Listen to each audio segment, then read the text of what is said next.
अस्सलामुअलैकुम। और सब भाई खैरियत से हैं? माशाल्लाह जी माशाल्लाह, अल्हम्दुलिल्लाह। फजर नमाज पढ़ के सैर करना आए हैं बाहर।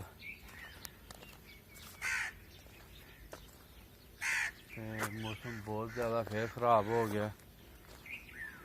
अल्लाह ताला माफ़ी दे दे। 4 दिन कि कणकां लोगों ने सारियां वड्ढ लियां ने, हूँ कुतरने वालियां ने। बस अल्लाह ताला की मर्जी है। मौसम बहुत ज़्यादा ख़राब हो गया।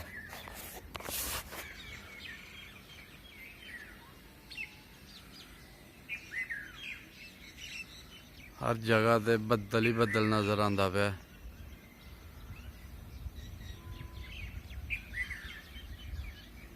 हूँ जाके जानवर कड्ढने आ ते बकरी इक नूं बुखार चढ़ गया था।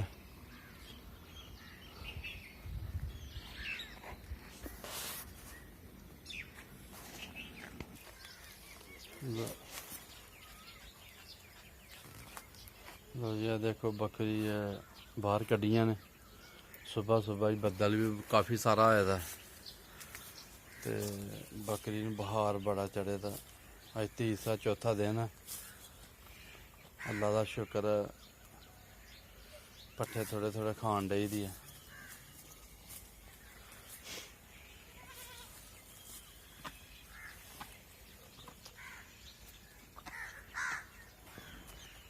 दूसरियां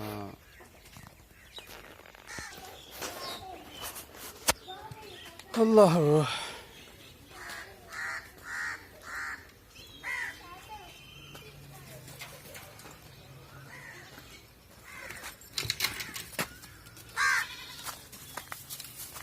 लो जी दूसरे जानवर भी आ गए ने ते इधर साइड ते बंदे ने पट्ठे ते बकरी नहीं खांदी भी ते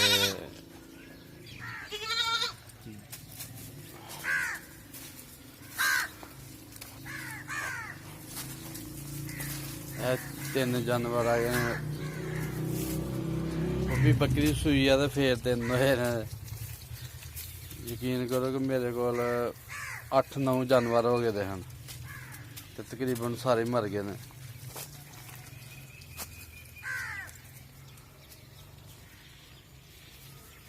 हूँ 3 जानवर ने मेरे को। अल्लाह इन्हां दी खैर करिए दे।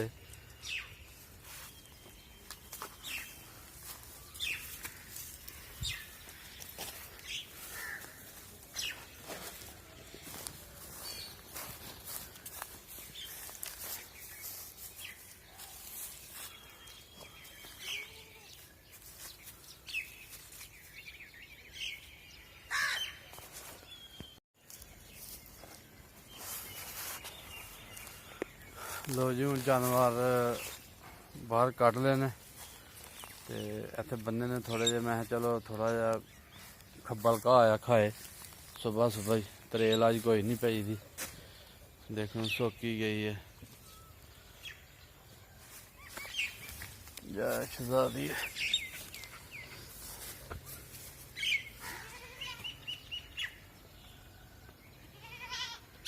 लो जी असी हूँ सुबह सुबह सैर कर आइए। बकरियां का शौक अज सैर करन तो पहले ही कर लिया।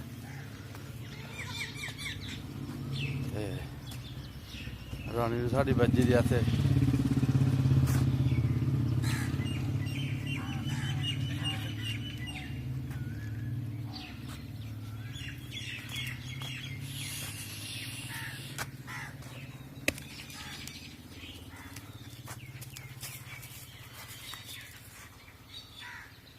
असी हूँ बकरियां का शौक पूरा कर लिया तो असी हूँ सैर कर आइए नाले मौसम का हिसाब किताब लाइए। अल्लाह करम करेगा।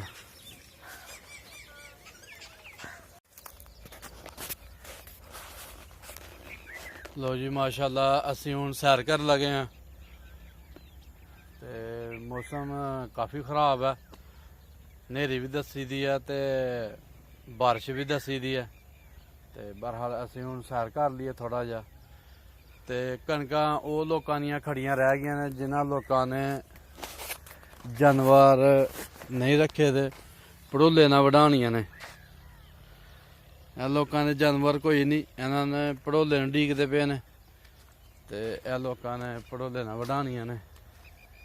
ਬਕਾਇਆ ਜਿਨ੍ਹਾਂ ਕੋਲ ਜਾਨਵਰ ਨੇ ਉਹਨਾਂ ਨੇ ਹੱਥ ਨਾਲ ਵੱਢੀਆਂ ਨੇ।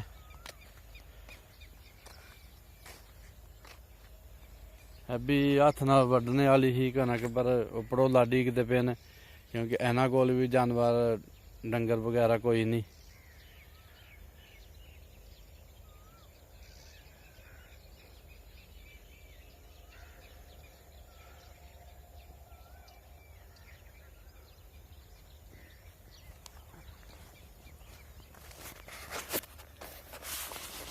ਲੋ ਜੀ ਅਸੀਂ ਹੁਣ ਥੋੜੀ ਸੈਰ ਕਰ ਲਈਏ। ਹੁਣ ਥੋੜੀ ਸੈਰ ਕਰਕੇ ਫਿਰ ਆ ਕੇ ਇਨਸ਼ਾਅੱਲਾ ਦੁਕਾਨ ਖੋਲ੍ਹਣੇ ਆ। ਤੇ ਸਾਡੀ ਵੀਡੀਓ ਲਾਈਕ ਕਰੋ, ਸ਼ੇਅਰ ਕਰੋ, ਸਬਸਕ੍ਰਾਈਬ ਕਰੋ। ਅਸੀਂ ਐਵੇਂ ਚਾਰ ਨੂੰ ਵੀਡੀਓ ਸ਼ੂਡੀ ਬਣਾਉਂਦੇ ਰਹਿੰਦੇ ਆ, ਬਸ ਆਪਣਾ ਜਿਹੜਾ ਮਾਹੌਲ ਵਿਖਾਉਂਦੇ ਆ ਆਪਣੇ ਇਲਾਕੇ ਦਾ।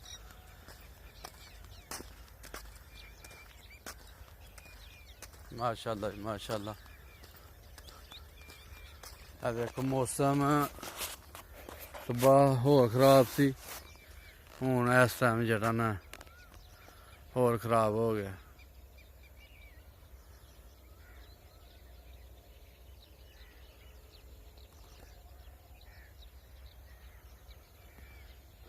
ਚਲੋ अल्लाह ताला करम करेगा, क्योंकि अल्लाह ताला ने वादा किया था कि हर बंदे नूं रिज़्क देंगा ਜਿਹੜਾ ਦੁਨੀਆ ਤੇ अल्लाह ताला ने पैदा किया था। ਤੇ माशाअल्लाह जी अल्लाह ताला रिज़्क देगा।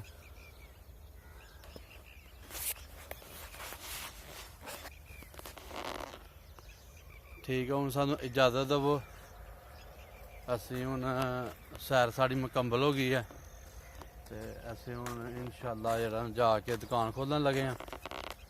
ਤੇ अल्लाह हाफिज़।